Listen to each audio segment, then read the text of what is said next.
DK Shivakumar ಅವರನ್ನ ಭೇಟಿ ಮಾಡಿದ ಬೆನ್ನಲ್ಲೇ ಇದೀಗ ಸಿಎಂ ಸಿದ್ದರಾಮಯ್ಯನವರು ರಾಜಕೀಯವಾಗಿ ಮಾತುಗಳನ್ನು ಆಡೋದಕ್ಕೆ ಶುರು ಮಾಡಿದ್ದಾರೆ. ಯಾವ ತರ ರಾಜಕೀಯ ಎಂದೂ ಕೂಡ ಶಾಶ್ವತವಲ್ಲ ಅಂತ ಹೇಳಿ ಸಿಎಂ ಸಿದ್ದರಾಮಯ್ಯನವರು ಹೇಳಿಕೆಯನ್ನ ಕೊಟ್ಟಿದ್ದಾರೆ. ಯಾಕೆ ಈ ರೀತಿಯಾಗಿ ಹೇಳಿಕೆ ಕೊಟ್ಟರು ಅನ್ನುವಂತಹ ಪ್ರಶ್ನೆಯ ಜೊತೆಗೆ ವಿಧಾನಸೌಧದಿಂದ ತೆರಳುವ ವೇಳೆ ಸಿದ್ದರಾಮಯ್ಯನವರು ಅಚ್ಚರಿಯ ರೀತಿಯಾಗಿ ಹೇಳಿಕೆಯನ್ನ ಕೊಟ್ಟಿರುವುದು ಕುತೂಹಲಕ್ಕೆ ಕಾರಣವಾಗ್ತಾ ಇದೆ.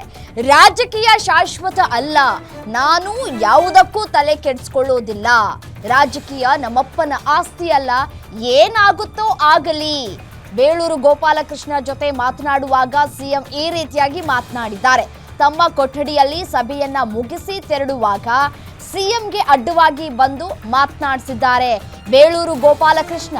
ಈ ಸಂದರ್ಭದಲ್ಲಿ ಪ್ರಸ್ತುತ ರಾಜಕೀಯ ವಿಷಯಗಳ ಬಗ್ಗೆ ಸಿಎಂ ಮಾತುಗಳನ್ನಾಡಿದ್ದಾರೆ.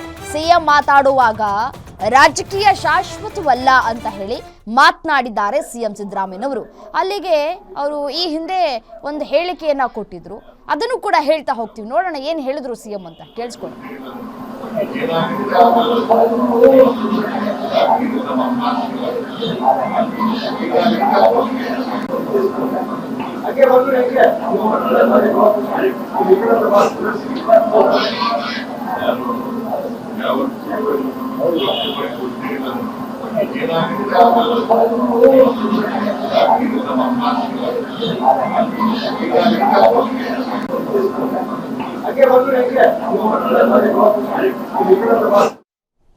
ರಾಜಕೀಯ ಶಾಶ್ವತವಲ್ಲ, ರಾಜಕೀಯ ಏನ್ ನಮ್ಮಪ್ಪನ ಆಸ್ತಿನ ಅಂತ ಹೇಳಿ ಮಾತನಾಡಿದ್ದಾರೆ ಸಿಎಂ ಸಿದ್ದರಾಮಯ್ಯನವರು.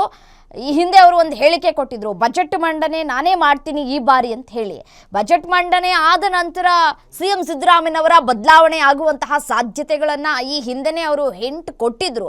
ಅದರಂತೆ ಈಗಲೂ ಕೂಡ ಸಿಎಂ ಯಾವಾಗ ಬದಲಾವಣೆ ಆಗ್ತಾರೆ ಅಥವಾ ಡಿಕೆ ಶಿವಕುಮಾರ್ ಸಿಎಂ ಯಾವಾಗ ಆಗ್ತಾರೆ ಅಂತ ಕೇಳಿದಂತಹ ಸಂದರ್ಭದಲ್ಲಿ ಹೈಕಮಾಂಡ್ ಯಾವಾಗ ಮಾಡುತ್ತೋ ಆವಾಗ ಅನ್ನುವಂತಹ ಮಾತುಗಳನ್ನು ಆಡಿದ್ರು.